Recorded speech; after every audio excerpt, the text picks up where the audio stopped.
Existe um segredo, uma chave que destrava a vitória para o resto do seu dia. E a maioria de nós a ignora completamente. Antes mesmo de o sol nascer, antes do primeiro gole de café, uma guerra silenciosa é travada dentro de nós. Não é uma guerra de barulho e fúria, mas uma guerra pelo controle, pela paz, pelo foco do nosso coração. E a forma como lutamos essa guerra, nos primeiros minutos da manhã, decide tudo. Decide se viveremos o dia reagindo ao caos ou respondendo a um chamado. Decide se seremos guiados pela ansiedade ou pela certeza. Decide se terminaremos o dia esgotados e derrotados ou cheios de um propósito que o mundo não pode nos dar nem tirar. Eu cheguei a um ponto de clareza absoluta, um momento de verdade, onde reconheço que a forma como começo o meu dia determina como eu o termino. Não é uma teoria bonita, é uma realidade que vivi na pele. Aprendi da maneira mais difícil que não posso enfrentar as demandas de hoje com a força de ontem. Eu simplesmente não consigo. Eu preciso de Jesus. Eu não preciso dele apenas aos domingos ou quando a crise aperta. Eu preciso dele nesta manhã, agora mesmo, antes que o mundo com suas pressões, suas notícias e suas exigências tente tomar o controle da minha mente e do meu coração. Eu preciso do seu conselho antes de tomar as minhas próprias decisões apressadas, aquelas que geralmente me levam a becos sem saída. Preciso da sua paz para afirmar meu coração antes que a ansiedade e as preocupações do trabalho tentem roubá-la, me deixando inquieto e agitado. Preciso da sua misericórdia para me limpar, para lavar a poeira de ontem, os erros que cometi, as palavras que não deveria ter dito. Preciso que ele me lembre de que por causa dele, cada manhã é uma página em branco, uma nova chance, uma nova oportunidade coberta pela sua graça. Minha necessidade de Jesus Cristo não é teórica, é desesperadamente prática. É o ar que eu respiro, é o chão sob os meus pés. Eu preciso que ele sustente minha mente quando os pensamentos de dúvida e medo começam a surgir. Preciso que ele guarde meus lábios para que minhas palavras hoje tragam vida e não destruição. Preciso que ele guie meus passos para que eu não perca meu tempo e minha energia em caminhos que não levam a lugar nenhum. Não há a menor incerteza em meu coração sobre isso. Eu não consigo vencer este dia sozinho. Eu simplesmente não sou forte o suficiente. Não sou sábio o suficiente. Não sou bom o suficiente. E eu posso dizer isso com total confiança agora, porque eu já tentei. Como eu já tentei andar com as minhas próprias pernas. Eu lutei batalhas com a minha própria força e perdi vez após vez.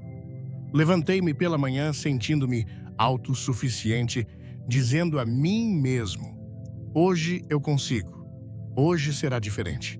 E antes da hora do almoço, eu já estava frustrado, cansado e me perguntando por que nada dava certo. Eu tentei usar minha própria inteligência para desenrolar os nós complexos da vida, apenas para me ver ainda mais enrolado em confusão e estresse.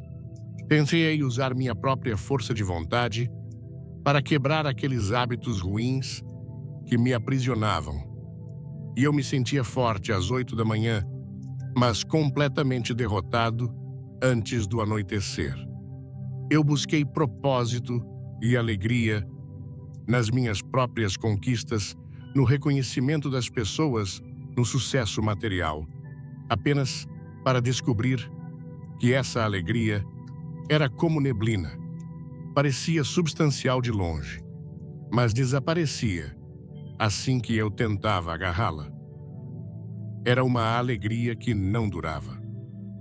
Todas as vezes, sem exceção, que me apoiei no meu próprio entendimento, eu falhei. Todas as vezes que coloquei minha agenda, meus planos e meus desejos antes da agenda de Deus, eu me perdi. Eu terminava o dia exausto, não apenas fisicamente, mas com a alma cansada, sentindo um vazio que nenhuma distração conseguia preencher. Mas então, eu descobri o segredo.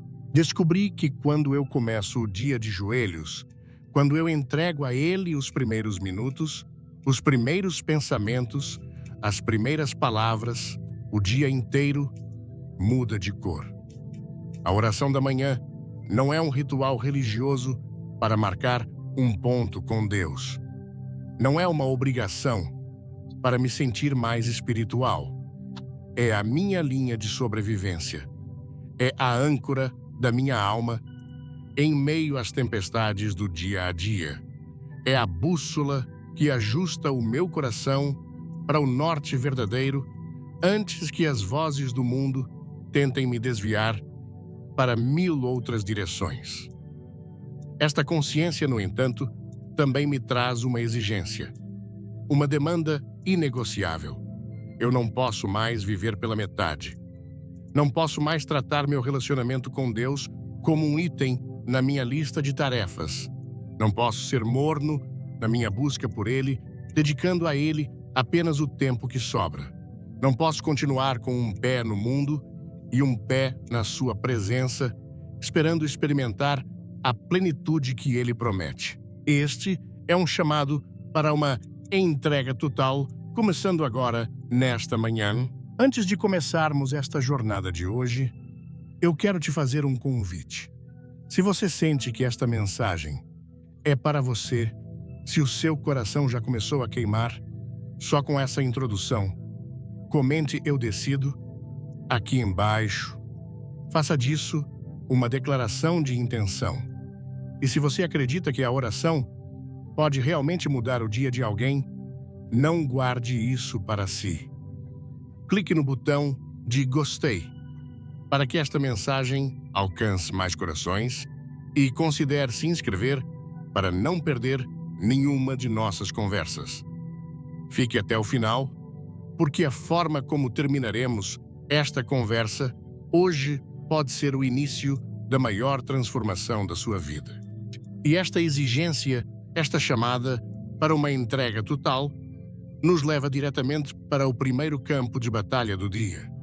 Não é no escritório, não é no trânsito. É na quietude do nosso próprio quarto, nos primeiros segundos depois de abrirmos os olhos. Pense comigo, qual é a primeira coisa que a maioria de nós faz ao acordar?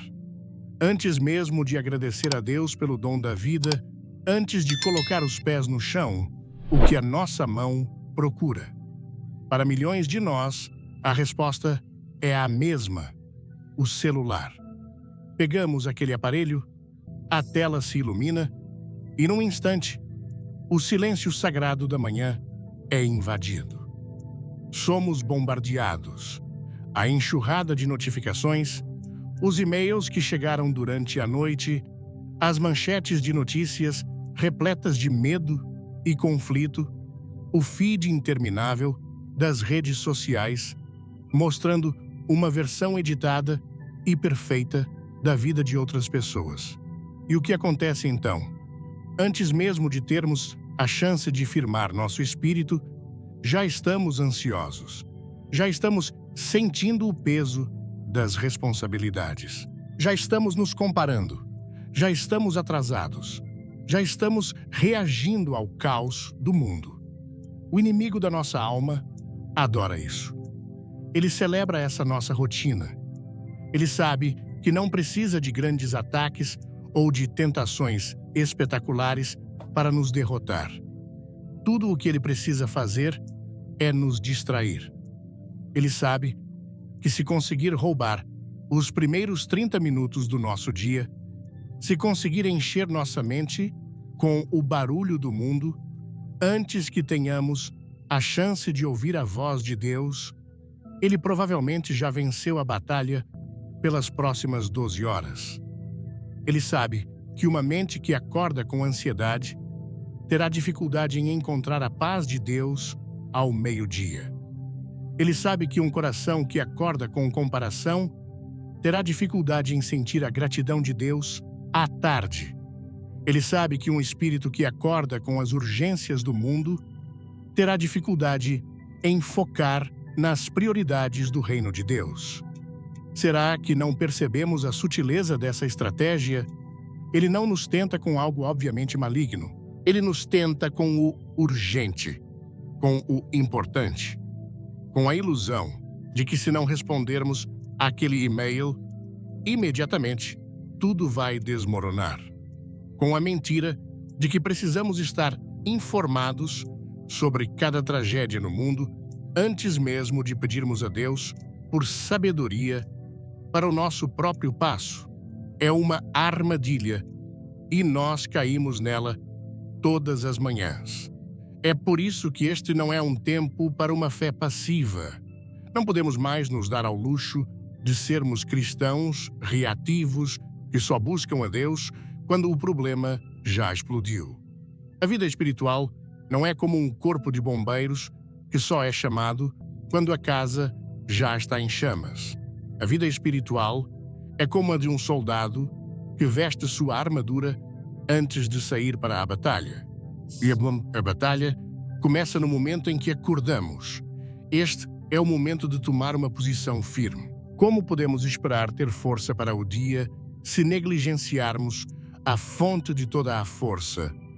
Como podemos esperar ter sabedoria para tomar decisões difíceis se ignorarmos o conselheiro maravilhoso? Como podemos esperar andar em paz quando o mundo está um caos? Se não passarmos tempo na presença do Príncipe da Paz, a lógica é simples, mas a nossa prática diária a ignora. Esta não é a estação para sermos cristãos de meio período, vivendo como se Deus fosse apenas um compromisso na nossa agenda lotada. Não é hora de sermos incertos ou não convencidos sobre o poder da oração. Precisamos estar totalmente decididos por Deus, e essa decisão é tomada no silêncio da manhã. A oração da manhã não é apenas uma conversa agradável, é a nossa primeira e mais importante declaração de guerra contra as trevas. É o momento em que olhamos para as circunstâncias, para as preocupações, para as tentações que virão e declaramos com autoridade: vocês não vão controlar a minha mente hoje. Vocês não vão roubar a minha paz. Vocês não vão ditar as minhas emoções. Este dia não pertence à ansiedade. Este dia não pertence ao medo. Este dia não pertence ao acaso. Este dia pertence ao Senhor. Nossa força está enraizada nesse tempo a sós com Ele. É ali que somos reabastecidos. Em Romanos, capítulo 8, a palavra de Deus nos diz algo que deveria explodir nossa mente todas as manhãs. Diz que o mesmo Espírito, o mesmíssimo poder que ressuscitou Jesus Cristo dentre os mortos, habita em nós. Pare tudo o que você está fazendo e realmente pense nisso. O poder que venceu o túmulo, o poder que desafiou a morte, o poder que reverteu a escuridão e a derrota. Esse poder não está apenas no céu distante e inacessível. Ele mora dentro de você. Ele está disponível para nós nesta manhã. Mas aqui está o segredo. Não podemos acessar esse poder se estivermos com pressa demais para parar e pedir. Não podemos nos beneficiar dessa força se estivermos ocupados demais rolando uma tela. É como ter uma conta bancária com fundos ilimitados, mas nunca usar o cartão para sacar. O poder está lá, a provisão está disponível, mas requer um ato intencional de conexão. A oração é esse ato. A oração da manhã é quando inserimos o cartão e dizemos: Senhor, eu preciso da tua força hoje. Eu não consigo com a minha. Eu preciso do teu poder de ressurreição para vivificar meu espírito cansado, para me dar esperança onde há desespero, para me dar vitória sobre as coisas que me derrotaram ontem. Não deixe a correria ser a sua desculpa. Essa é a mentira mais antiga e eficaz do inimigo. Você não tem tempo. O dia vai ser uma loucura. É melhor você já ir adiantando as coisas. Você ora mais tarde, quando tiver um momento livre. Mas nós sabemos como essa história termina. Não é? O mais tarde raramente chega. O dia nos engole. As urgências se sobrepõem uma após a outra. E quando a noite chega, estamos exaustos demais, frustrados demais. E a oração se torna um sussurro sonolento de culpa em vez de uma conversa poderosa. Precisamos mudar nossa mentalidade. A oração não é algo que fazemos se tivermos tempo. É algo que fazemos para termos tempo para o que realmente importa. Ela não atrasa o nosso dia. Ela o alinha. Ela não é um peso, é o combustível. Precisamos dele antes que a crise chegue. Precisamos da sua paz antes que a discussão comece. Precisamos da sua sabedoria antes de entrarmos naquela reunião importante. Precisamos da sua força antes que a tentação apareça na nossa frente. A oração da manhã é o nosso escudo. É a nossa preparação. É o ato de fé que diz a Deus: Senhor, eu não sei o que este dia reserva.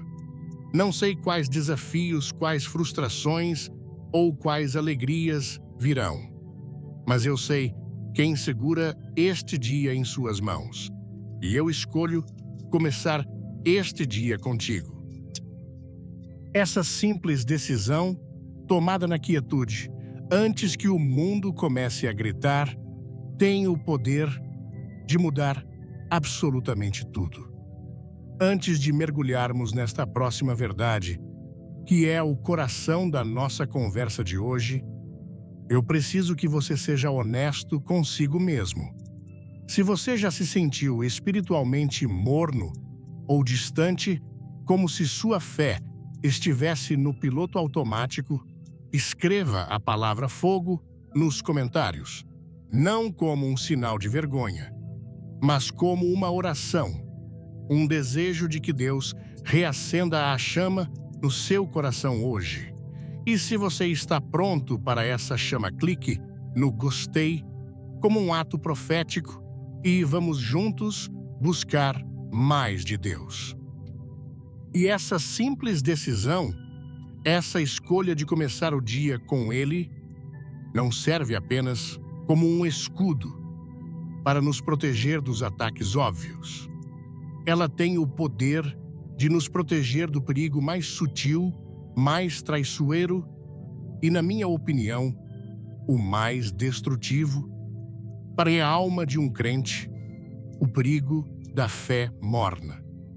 Veja bem, a coisa mais perigosa para a nossa caminhada espiritual raramente é a perseguição aberta ou a tragédia avassaladora. Nesses momentos, nossa fé tende a se fortalecer, nós nos agarramos a Deus com tudo o que temos. Não. O perigo real, o veneno que age devagar e sem que percebamos, é o conforto, é a complacência, é aquela fé de conveniência que se encaixa perfeitamente na nossa agenda, não exige sacrifício e não nos transforma de verdade. É aquela fé morna que Deus diz em Apocalipse que está a ponto de vomitar de sua boca. É viver com um pé no reino de Deus e um pé firmemente plantado no mundo. É crer as bênçãos do céu sem abrir mão dos prazeres da terra. É cantar louvores no domingo e viver de acordo com os valores do mundo de segunda a sábado. É uma fé que não ofende ninguém, mas também não salva ninguém, a começar por nós mesmos. E como essa condição se instala em nós, ela não chega de uma vez. É uma erosão lenta, um esfriamento gradual. E tudo isso começa de forma silenciosa quando escolhemos o barulho do mundo em vez do sussurro de Deus pela manhã. Quando a primeira voz que ouvimos não é a do nosso Criador, mas a do caos das redes sociais, começamos a absorver os valores do mundo sem sequer perceber. Começamos a desejar o que eles desejam, a nos preocupar com o que eles se preocupam, a medir nosso valor pelas suas réguas de sucesso. Quando negligenciamos a oração, a nossa paixão por Deus, que deveria ser um fogo consumidor, se transforma numa brasa que lentamente se apaga. Começamos a comprometer nossos valores.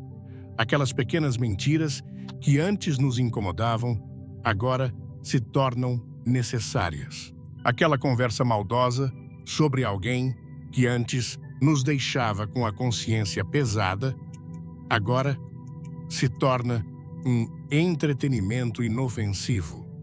Começamos a justificar pequenos pecados, a tolerar coisas em nossa vida que no início da nossa caminhada teriam nos deixado horrorizados. E o pior de tudo, nós paramos de sentir a dor da nossa própria incoerência. Nós começamos a parecer a suar e a agir, exatamente como as pessoas que não conhecem a Deus. E nos perguntamos por que não sentimos mais a sua presença como antes. Nos perguntamos por que nossas orações parecem bater no teto e voltar. A resposta é simples. A distância não veio dele, veio de nós. Eu sei disso porque eu vivi assim. Houve épocas na minha vida em que a minha fé era apenas uma teoria bonita. Eu conhecia os versículos de cor. Eu sabia a resposta certa na escola dominical. Eu conseguia falar a linguagem gospel. Mas meu coração estava longe. A palavra de Deus era informação na minha cabeça e não transformação no meu coração. E agora, olhando para trás, eu sei. Eu preciso desesperadamente de Jesus. Essa consciência, essa clareza que só a dor e o arrependimento podem trazer, exige que eu pare de viver pela metade. O Evangelho de Jesus Cristo não é um convite para adicionar um item religioso à nossa vida. É um chamado para uma rendição completa. É uma troca total. Nós entregamos a Ele nossa vida quebrada e Ele nos dá a sua vida abundante. Nós entregamos a Ele nossos trapos de justiça própria e Ele nos veste com seu manto de justiça. Mas essa troca exige tudo de nós. Jesus deixou isso perfeitamente claro. Em Mateus, capítulo 22, versículo 37, Ele nos dá o que chamou de o primeiro e maior mandamento. Amarás o Senhor teu Deus de todo o teu coração e de toda a tua alma e de todo o teu entendimento. Vamos parar aqui por um momento. Pense na força dessas palavras. Ele não disse, ame a Deus com uma parte do seu coração. Ele não disse, dê a Ele um pouco da sua alma nos domingos. Ele não disse, pense nele de vez em quando. Ele usou a palavra mais absoluta que existe todo. Amar a Deus de todo o coração significa que o centro das nossas emoções, dos nossos desejos e das nossas paixões pertence a Ele. Significa que o nosso maior anseio não é por conforto, por segurança ou por reconhecimento, mas por Ele. Amar a Deus de toda a alma significa que a nossa própria essência, o nosso fôlego de vida, a nossa identidade está nele. Significa que não nos definimos pelo nosso trabalho, pela nossa família ou pelos nossos fracassos, mas por sermos filhos amados de Deus. Amar a Deus de todo o entendimento significa que nossos pensamentos, nossa lógica, nossos planos e nossas decisões são submetidos à sua verdade. Significa que a palavra de Deus se torna o filtro através do qual vemos o mundo, e não o contrário. Isso não é uma sugestão para os superespirituais. Este é o padrão. Este é o chamado. E um coração morno nunca jamais conseguirá cumprir este mandamento. É por isso que eu insisto com vocês. Meus amigos, sejam totalmente comprometidos. Chega de viver em cima do muro. O muro pertence ao inimigo. Não acreditem apenas que Jesus fez milagres no passado registrados num livro antigo. Acreditem com cada fibra do seu ser que ele ainda está fazendo milagres hoje na sua vida, na sua casa, nesta manhã. Não vejam a fé como uma apólice de seguro contra o inferno. Vejam a fé como um convite para uma aventura diária, uma parceria íntima com o Criador do Universo. Eu acredito com todo o meu coração que esta é uma estação divina. Não é um tempo apenas para seguir a Deus de longe, mas para queimar por Ele, para sermos incendiados com uma paixão santa que nos faz abandonar o pecado, não por medo, mas por amor. Um tempo para buscá-lo em espírito e em verdade, não com orações vazias e repetitivas, mas com um coração quebrantado e sedento. É tempo de sermos como aqueles de quem o profeta Isaías falou. É tempo de subir com asas como águias, de nos elevarmos acima das circunstâncias que tentam nos prender ao chão. É tempo de correr e não se cansar de andar e não desfalecer. Mas essa renovação sobrenatural, essa força que desafia a lógica humana, só acontece quando aprendemos a fazer uma coisa: esperar nele. E o lugar de espera, o lugar onde a força é renovada, o lugar onde a brasa fria reencontra a chama, o lugar onde o coração morno é reaquecido pelo fogo do Espírito Santo. É o lugar de oração, é ali na quietude da manhã, antes que o mundo nos puxe em 1000 direções, que dizemos: Senhor, eu não quero ser morno. Eu não quero te dar as sobras. Eu te dou tudo. Acenda em mim o fogo novamente. Então, vamos orar agora. Agora, eu quero que você pare tudo o que está fazendo. Não importa onde você esteja, encontre um lugar de quietude por apenas alguns minutos. Se esta oração expressa o desejo do seu coração, eu quero que você a faça junto comigo. E ao final, se você se entregou a Deus através destas palavras, comente Amém, com toda a força da sua alma. Vamos juntos levantar um clamor que chega aos céus. Clique no gostei para que este momento de oração alcance e abençoe ainda mais vidas. Então, vamos orar agora. Feche os seus olhos, respire fundo. Deixe de lado por um instante o peso do dia que ainda nem começou, as preocupações que já estão batendo à porta da sua mente. E vamos juntos, com um coração sincero, nos aproximar do trono da graça. Querido Deus Pai amado, tua própria palavra, lá em Deuteronômio, nos faz a pergunta mais importante de todas: o que o Senhor, o teu Deus, requer de ti? E a resposta é tão clara, tão simples, mas ao mesmo tempo tão desafiadora, que temamos ao Senhor nosso Deus, que andemos em todos os seus caminhos, que o amemos e o sirvamos de todo o nosso coração e de toda a nossa alma. Pai, nesta manhã, eu venho diante de Ti não como alguém que tem tudo sob controle, mas como um filho que precisa desesperadamente do Pai. Eu venho e peço ajuda para fazer exatamente isso. Eu não consigo sozinho. Minha carne é fraca, minha vontade vacila. Ajuda-me, Senhor, a andar em reverência e em um santo temor a Ti. Não o medo que paralisa, mas o temor que me assombra com a Tua grandeza, que me deixa maravilhado com a Tua santidade e que me faz odiar o pecado que Te entristece. Que o meu coração esteja ancorado apenas no temor do Senhor. Livra-me do medo do mundo. Livra-me do medo esmagador do que as outras pessoas pensam de mim. Livra-me do medo do fracasso que tantas vezes me impede de tentar. Livra-me do medo do futuro que tenta roubar a paz do meu presente.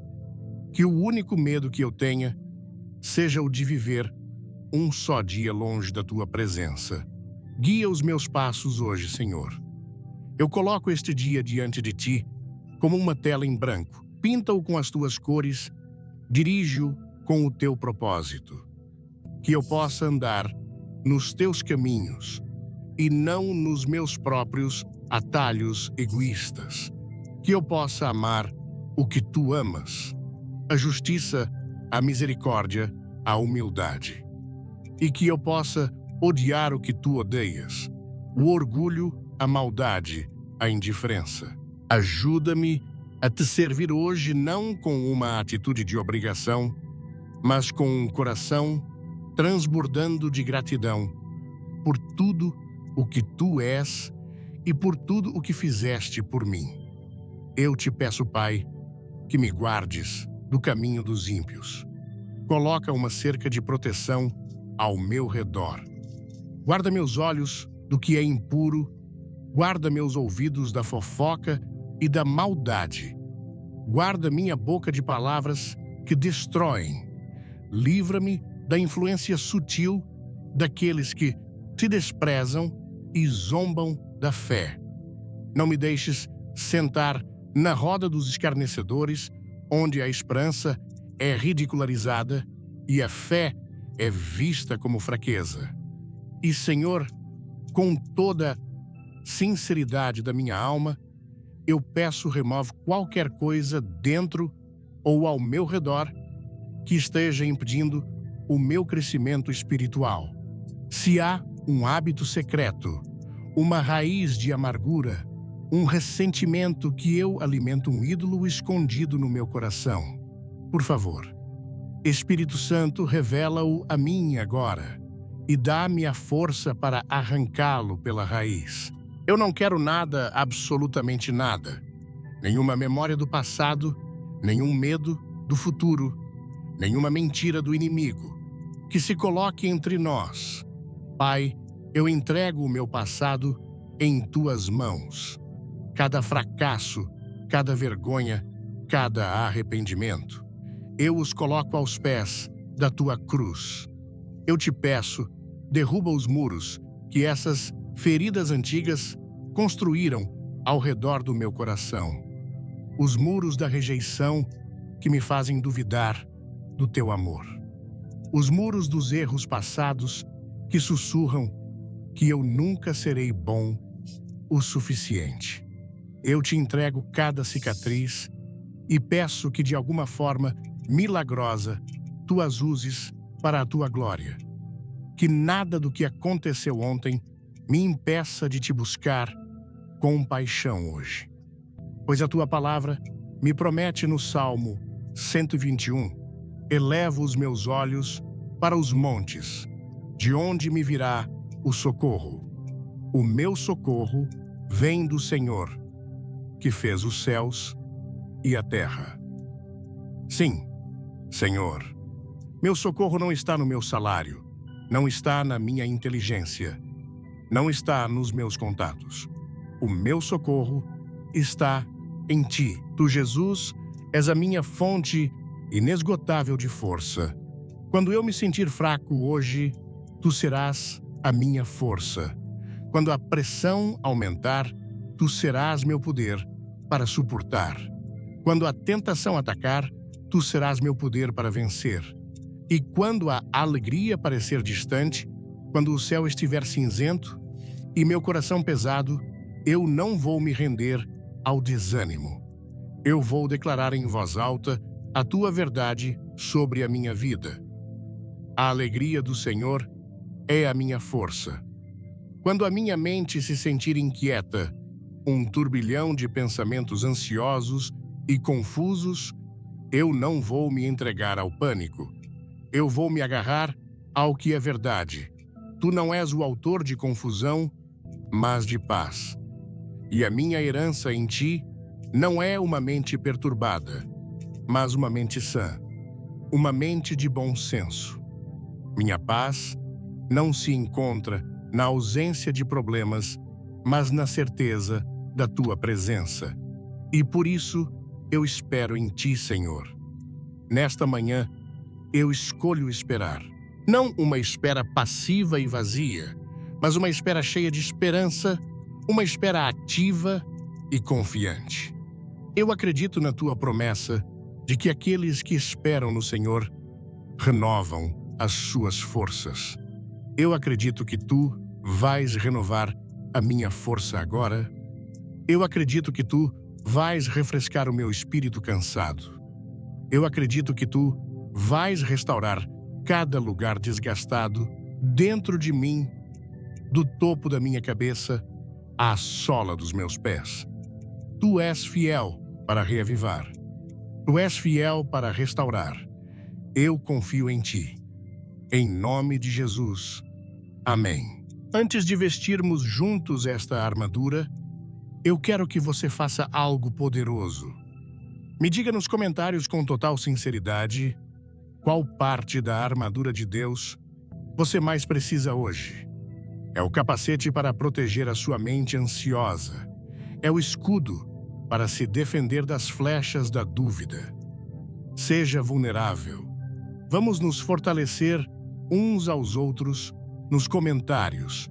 E se você está pronto para se revestir do poder de Deus, clique no gostei como um selo de concordância e prepare-se, porque o que vamos fazer agora é um ato de guerra espiritual.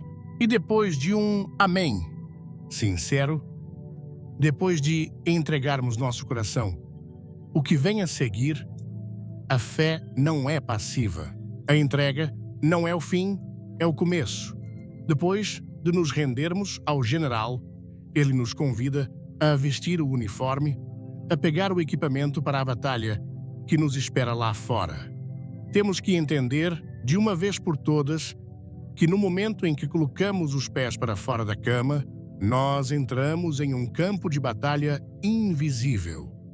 Não é uma luta contra nosso chefe, nosso cônjuge ou os problemas financeiros. A palavra de Deus é clara quando diz que a nossa luta não é contra carne e sangue, mas sim contra principados, contra potestades, contra os príncipes das trevas deste século, contra as hostes espirituais da maldade nas regiões celestiais. Isso soa intenso, sim, mas é a verdade, e ignorar essa verdade é a decisão mais perigosa que podemos tomar. É por isso que a palavra não nos dá apenas um aviso, ela nos dá uma ordem, um comando direto em Efésios, capítulo 6.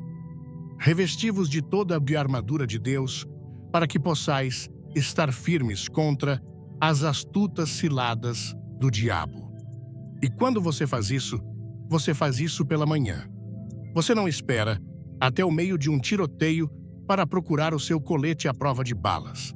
Você não espera até que as flechas já estejam voando na sua direção para procurar o seu escudo. Você se prepara antes de sair de casa. A nossa oração de entrega foi o nosso alistamento voluntário para o dia. Agora é hora de nos vestirmos para as de guerra. Então, nesta manhã, pela fé, eu quero que você se vista comigo. Visualize isso. Faça disso um ato real e intencional no seu espírito. Primeiro, nós pegamos o cinto da verdade. O cinto era a peça que segurava todas as outras partes da armadura de um soldado no lugar. Sem ele, tudo ficava solto, desajeitado, ineficaz. E o que é a verdade hoje? A verdade é o nosso fundamento. Vivemos em um mundo saturado de mentiras. Mentiras sobre quem nós somos. Você é um fracasso. Você nunca vai mudar. Você não é bom o suficiente. Mentiras sobre Deus. Ele está desapontado com você. Ele não se importa com seu pequeno problema. Ele não vai te perdoar por aquilo. O inimigo é o pai da mentira. E seu ataque principal é nos fazer acreditar em uma versão distorcida da realidade. Vestir o cinto da verdade é uma decisão consciente de rejeitar essas mentiras e nos agarrarmos à verdade inabalável da palavra de Deus. É dizer, eu posso me sentir um fracasso, mas a verdade é que sou mais que vencedor em Cristo Jesus. Eu posso me sentir sujo, mas a verdade é que o sangue de Jesus me purifica de todo o pecado. O mundo pode dizer que minha esperança é inútil, mas a verdade é que Deus é fiel e cumprirá suas promessas. O cinto da verdade também significa viver em integridade, ser uma pessoa cuja vida interior combina com a exterior. É parar com o jogo de aparências. É ser verdadeiro. Senhor, hoje eu cinjo os meus lombos com a tua verdade, que ela segure todas as áreas da minha vida no lugar. Depois, nós colocamos a couraça da justiça. A couraça protegia os órgãos vitais do soldado, principalmente o coração. E o que a justiça protege em nós, protege o nosso coração. O centro das nossas emoções, da nossa identidade, da nossa autoestima. E de que ataque nosso coração precisa de proteção, da acusação. O inimigo é chamado de o acusador dos irmãos. Ele adora nos lembrar dos nossos erros de ontem. Ele sussurra em nossos ouvidos, olha o que você fez. Como você ousa se chamar de cristão? Deus nunca poderia usar alguém como você. A couraça da justiça nos protege desses ataques, mas aqui está o segredo. Não é a nossa justiça. Se dependêssemos da nossa própria bondade, nossa couraça seria cheia de buracos. Não. A justiça que vestimos é a justiça de Cristo que nos foi dada gratuitamente pela fé. É por isso que Paulo diz que fomos feitos justiça de Deus nele. Vestir esta couraça é declarar pela manhã, eu não sou perfeito, mas sou perdoado. Meu valor não está no meu desempenho de ontem, mas no sacrifício de Cristo na cruz. Satanás, você não tem o direito de me acusar, porque aquele que me justifica é o próprio Deus. Essa verdade protege nosso coração da vergonha tóxica e da condenação que tentam nos paralisar. Agora, calçamos os nossos pés com a preparação do Evangelho da Paz. Os sapatos de um soldado romano eram cravejados, davam firmeza e estabilidade em qualquer terreno. E o que nos dá firmeza e estabilidade em um mundo que parece um terreno escorregadio de incerteza e caos. A paz que vem do Evangelho. A boa notícia de que através de Jesus estamos em paz com Deus. Essa paz interior nos dá um fundamento sólido, não importa quão tempestuosas sejam as circunstâncias ao nosso redor. Calçar esses sapatos também significa que estamos prontos para levar essa paz aonde quer que formos hoje. No nosso trabalho, onde há estresse e competição, seremos portadores de paz. Na nossa família, onde há conflito e desentendimento, seremos pacificadores. Em um mundo cheio de divisão e ódio, nossos pés nos levarão a ser embaixadores da reconciliação. Senhor, que meus passos hoje sejam firmes na Tua paz e que por onde eu andar, eu possa deixar um rastro da Tua serenidade. E acima de tudo, o apóstolo diz: tomamos o escudo da fé. O escudo não era uma peça pequena. Era grande e retangular, e os soldados podiam se esconder completamente atrás dele. E qual é a sua função? Apagar todos os dardos inflamados do maligno. Perceba, ele não diz alguns dardos, mas todos. E o que são esses dardos inflamados hoje? São aqueles pensamentos súbitos e venenosos que entram em nossa mente do nada. O dardo da dúvida. Será que Deus realmente existe? Será que Ele se importa? O dardo do medo. E se você perder seu emprego e se ficar doente? O dardo da luxúria, aquele pensamento impuro que tenta nos desviar. O dardo da ofensa, aquela palavra de alguém que fica se repetindo em nossa mente, tentando gerar amargura.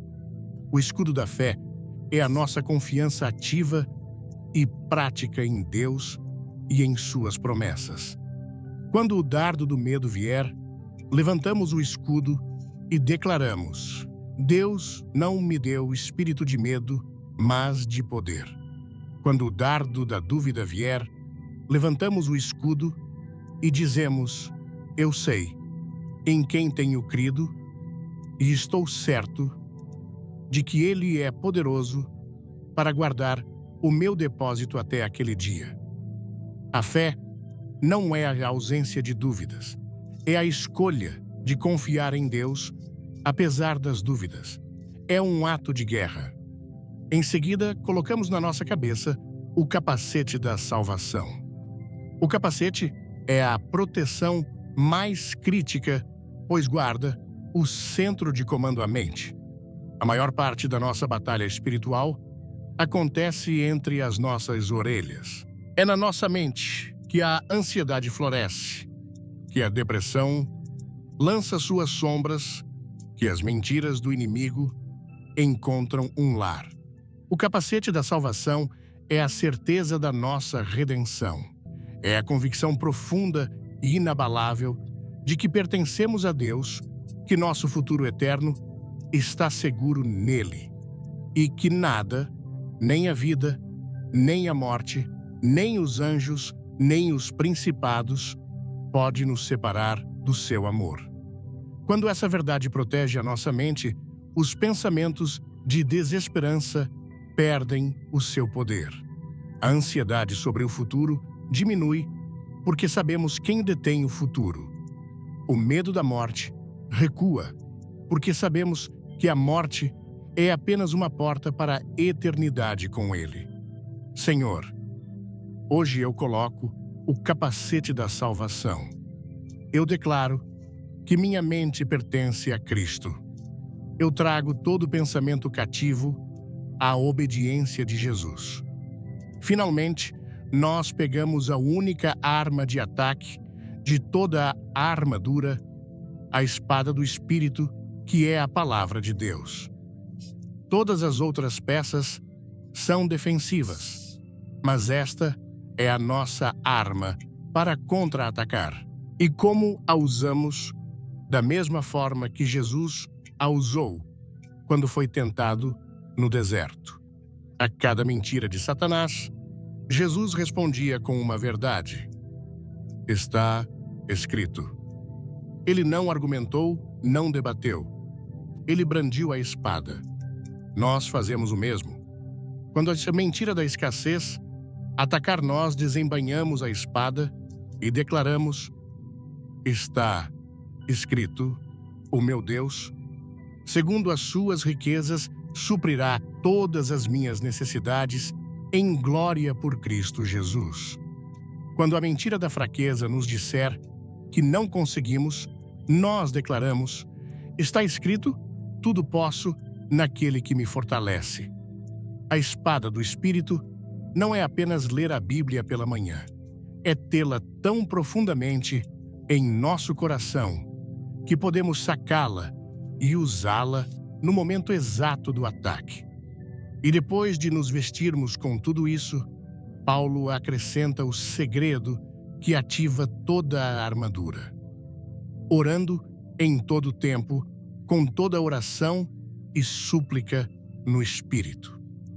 A armadura, por mais poderosa que seja, é inútil sem a comunicação constante com o comandante. A oração é o que mantém nossa armadura polida, é o que nos dá a estratégia para a batalha, é o que nos conecta à fonte de poder.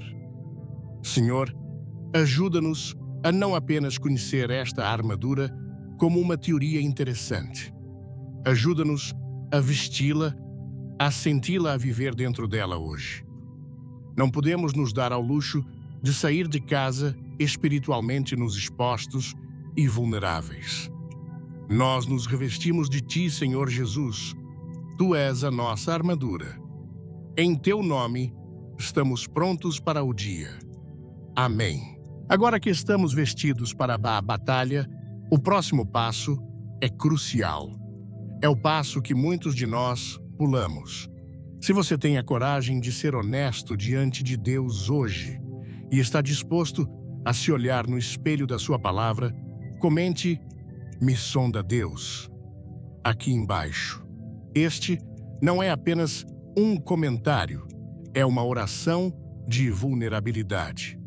Mostre sua concordância clicando no gostei e vamos juntos com humildade dar este passo essencial.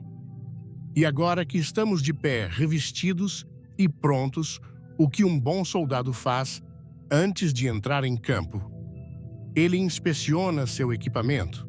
Ele verifica se há alguma falha, alguma brecha, algo fora do lugar. E espiritualmente, nós fazemos a mesma coisa.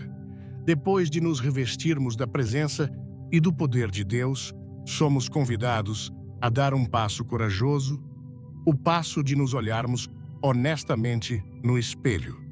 A Escritura nos diz, em 1 Coríntios, capítulo 11, algo profundo.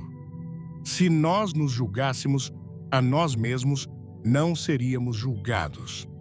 Pense no poder dessa afirmação.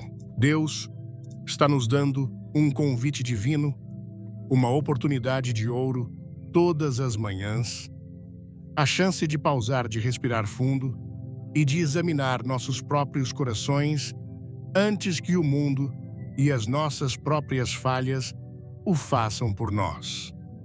Esta manhã, neste momento de quietude, não é apenas um tempo para pedir coisas a Deus ou para nos prepararmos para a guerra lá fora. É um tempo sagrado para a autoavaliação, para o alinhamento. Será que temos refletido verdadeiramente sobre a nossa caminhada com Deus? Ou estamos apenas vivendo no piloto automático, seguindo uma rotina religiosa sem uma conexão real? Será que já paramos nesta semana para fazer as perguntas difíceis? Perguntas como: Senhor, a minha vida te agrada? A forma como eu tratei minha família? Ontem, isso trouxe um sorriso ao teu rosto. A forma como lidei com o meu dinheiro, isso honrou os teus princípios. Estou realmente buscando o teu reino em primeiro lugar.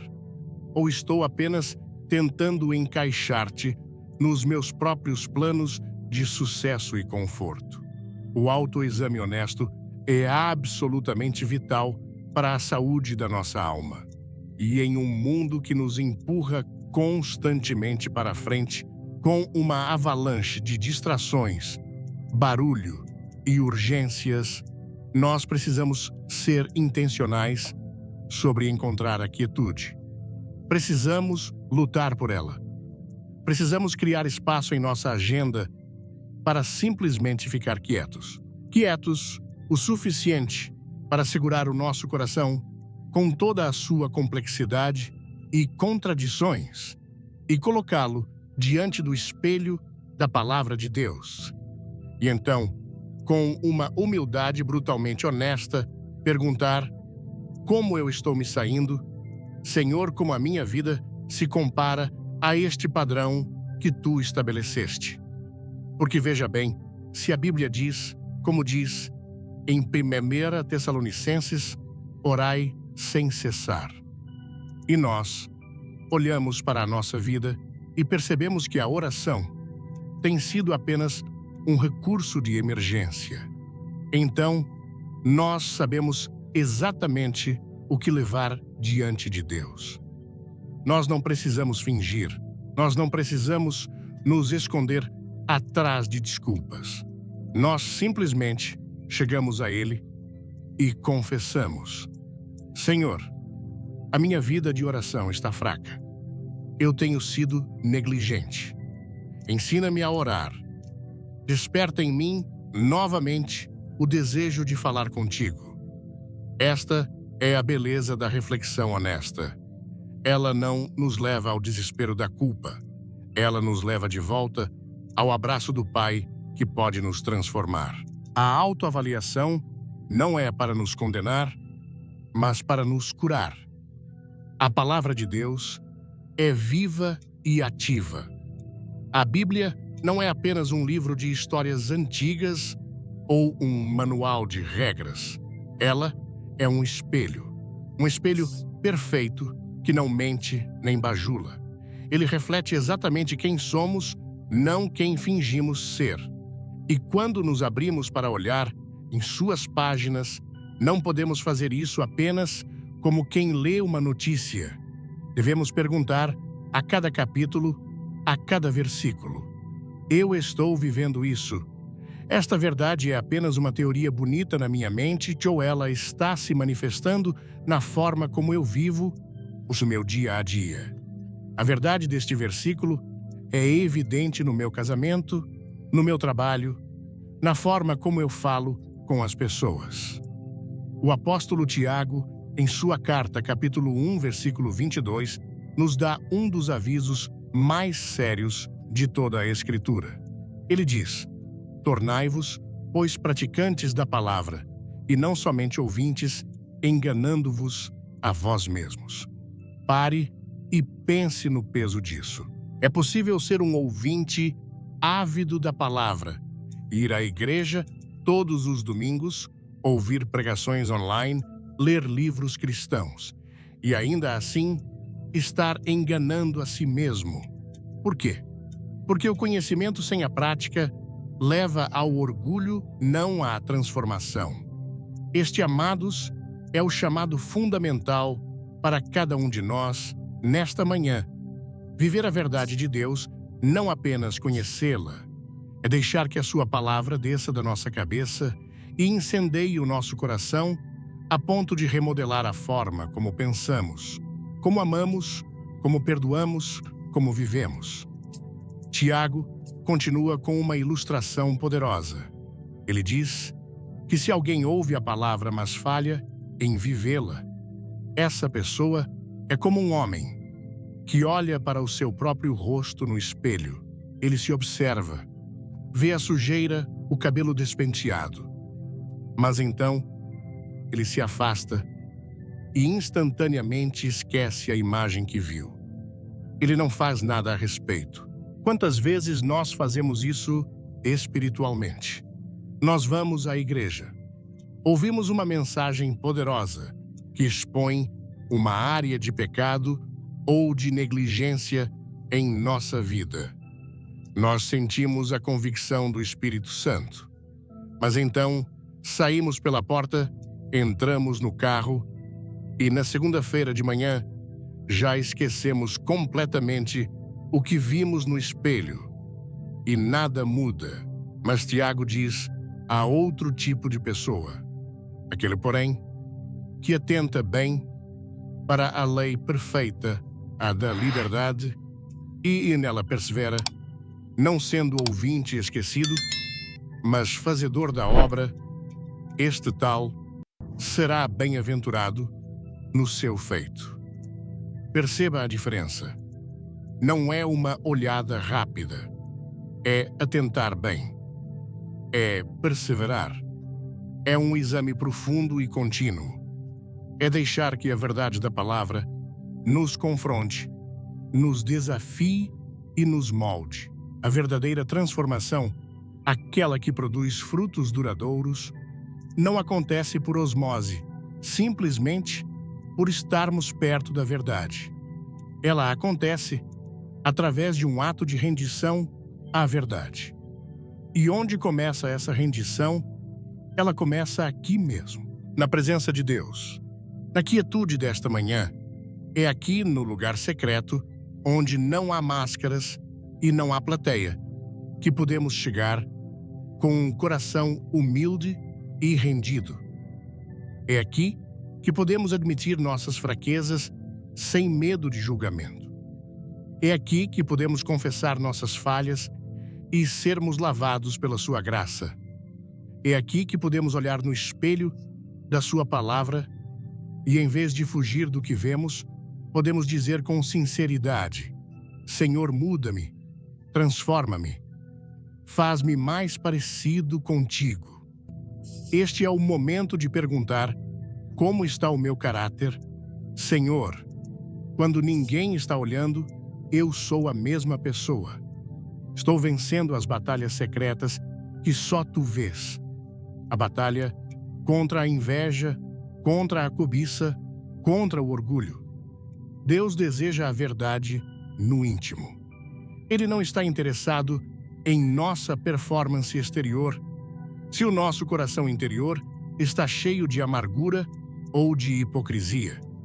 Ele quer que cheguemos a Ele sem pretensão, que coloquemos tudo às claras diante dele. Então, pegue o espelho da palavra de Deus nesta manhã. Abra em um salmo, em um provérbio, em um dos evangelhos.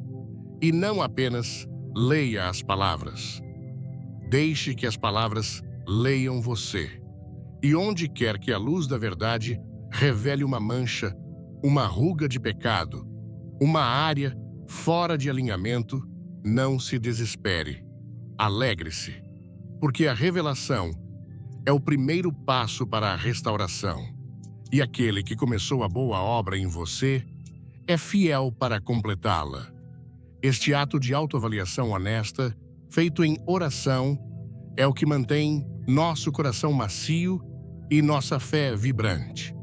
É o que nos impede de cair na armadilha mortal da fé morna. É o caminho da transformação.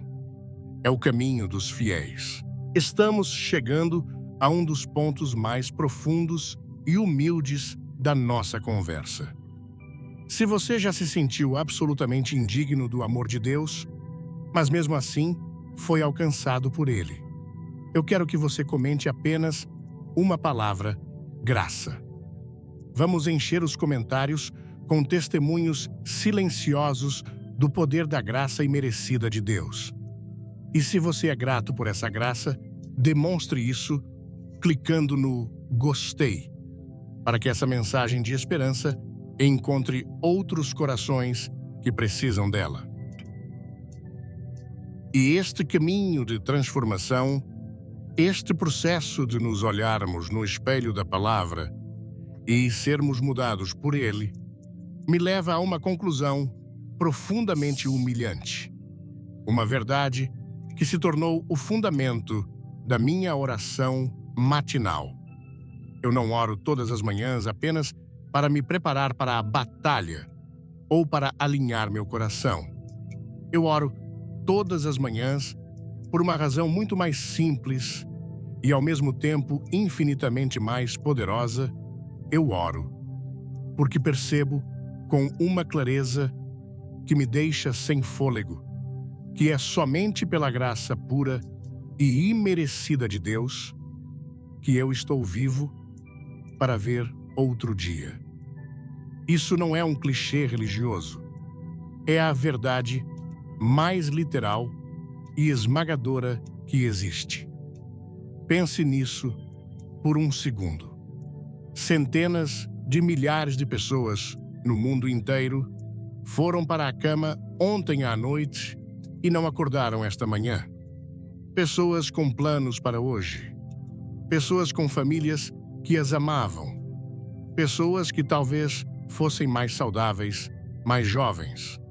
Ou até mesmo, aos olhos do mundo, melhores do que eu ou você. Elas simplesmente não acordaram. O fôlego de vida lhes foi tirado. Mas eu acordei. Você acordou. Por quê? Não foi porque somos melhores. Não foi porque merecemos mais um dia. Definitivamente, não foi porque temos algum direito adquirido à vida. Se a justiça fosse aplicada com base no nosso desempenho de ontem, nos nossos pensamentos impuros, nas nossas palavras impacientes, nas nossas omissões egoístas, nós não teríamos direito a mais um nascer do sol. Nós acordamos por uma única razão: misericórdia. Graça. Um presente que não pedimos e que jamais poderíamos merecer. E quando eu sinto o Espírito Santo me cutucando gentilmente no silêncio da manhã, antes mesmo de a minha mente racionalizar o dia, sinto aquele sussurro no fundo da minha alma. Você não está grato. Você não percebe o presente que acabou de receber. Você não está grato por eu ter protegido você durante a noite, enquanto você dormia vulnerável e inconsciente.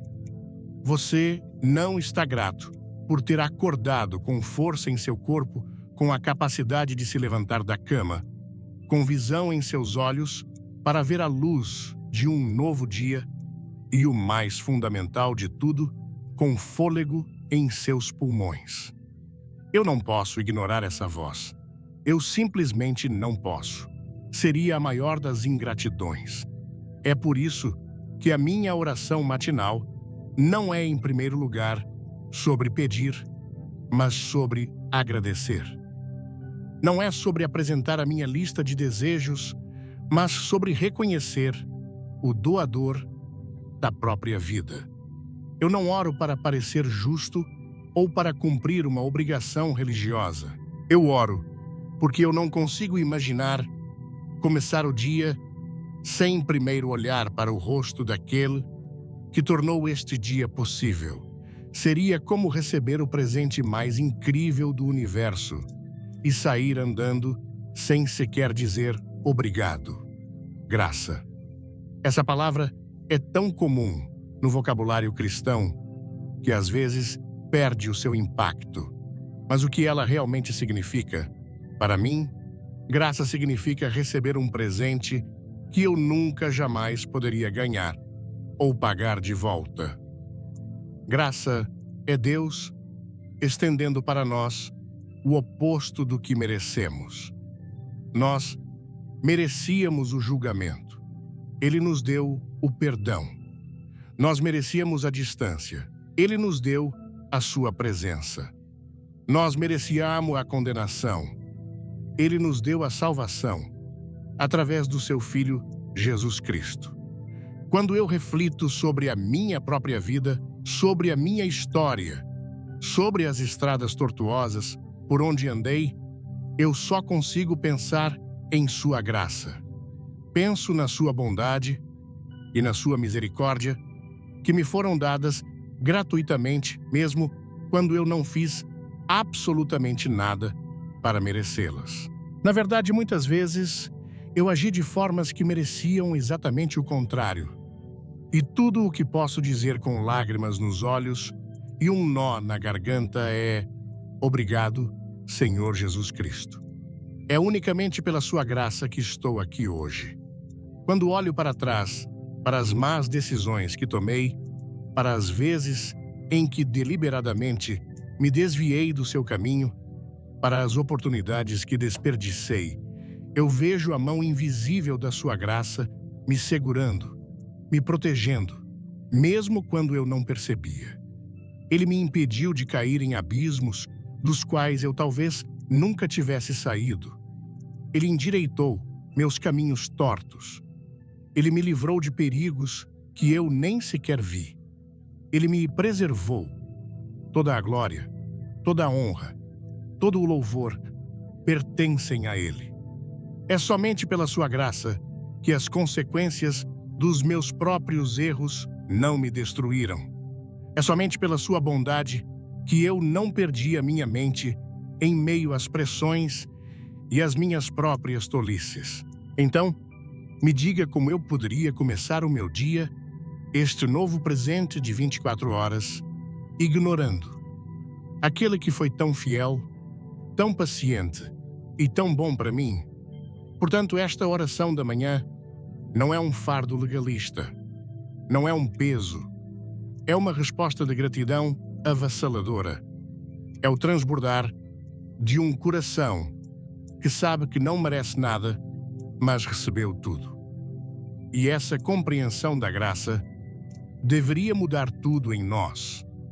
Deveria nos tornar as pessoas mais humildes, mais compassivas e mais perdoadoras do mundo. Como podemos nós, que recebemos um perdão tão grande, guardar rancor de alguém por uma ofensa pequena? Como podemos nós, que vivemos de uma graça imerecida, julgar e condenar os outros que tropeçam? A verdade é que todos nós temos uma história. Todos nós temos um passado. Todos nós temos capítulos em nossas vidas que gostaríamos de arrancar. Mas a boa notícia do Evangelho é que em Cristo todos nós fomos cobertos por uma graça maravilhosa, uma graça que é maior do que todo o nosso pecado. E eu acredito que essa mesma graça, quando a compreendemos de verdade, não nos leva a uma vida passiva, mas nos compele a agir. Ela acende em nós um desejo de compartilhar essa notícia incrível com o mundo. O apóstolo Paulo, que se considerava o principal dos pecadores, entendeu isso melhor do que ninguém. Foi a graça que o transformou de perseguidor em pregador. Ele escreve em 2 Timóteo, capítulo 1, versículo 9, algo que resume tudo isso. Ele diz que Deus nos salvou e nos chamou com uma santa vocação, não segundo as nossas obras, mas segundo o seu próprio propósito e graça que nos foi dada em Cristo Jesus antes dos tempos eternos. Perceba ordem. Primeiro, Ele nos salvou. Depois, Ele nos chamou.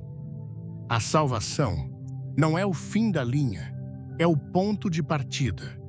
O chamado não é para uma vida de perfeição impecável, mas para uma santa vocação. Uma vida separada para os propósitos de Deus. E o fundamento de tudo isso não é o nosso esforço, não são as nossas obras, mas a sua graça. Uma graça que foi planejada para nós antes mesmo de o mundo existir. É por isso que a nossa oração da manhã é tão crucial. É o nosso reconhecimento diário dessa verdade. É onde reafirmamos a nossa total dependência dele. É onde trocamos a nossa fraqueza pela sua força, a nossa ansiedade pela sua paz, a nossa ingratidão por um louvor sincero. É onde a graça que nos salvou se torna a graça que nos sustenta para o dia que temos pela frente. É onde dizemos: Senhor, eu estou aqui, não porque sou bom, mas porque Tu és. E porque Tu me deste mais um dia, eu quero vivê-lo inteiramente para a Tua glória. Chegamos ao final da nossa jornada de hoje. Mas este é, na verdade, o começo da sua vitória diária. Se você vai tomar a decisão a partir de hoje de começar cada manhã na presença de Deus, ancorado em suas promessas, comente: estou dentro, como um compromisso público. Este é o seu ponto de virada.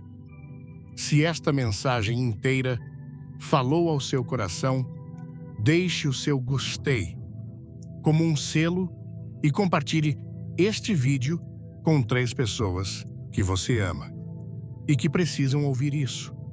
Vamos juntos espalhar essa verdade que liberta. E essa decisão de viver cada dia para a sua glória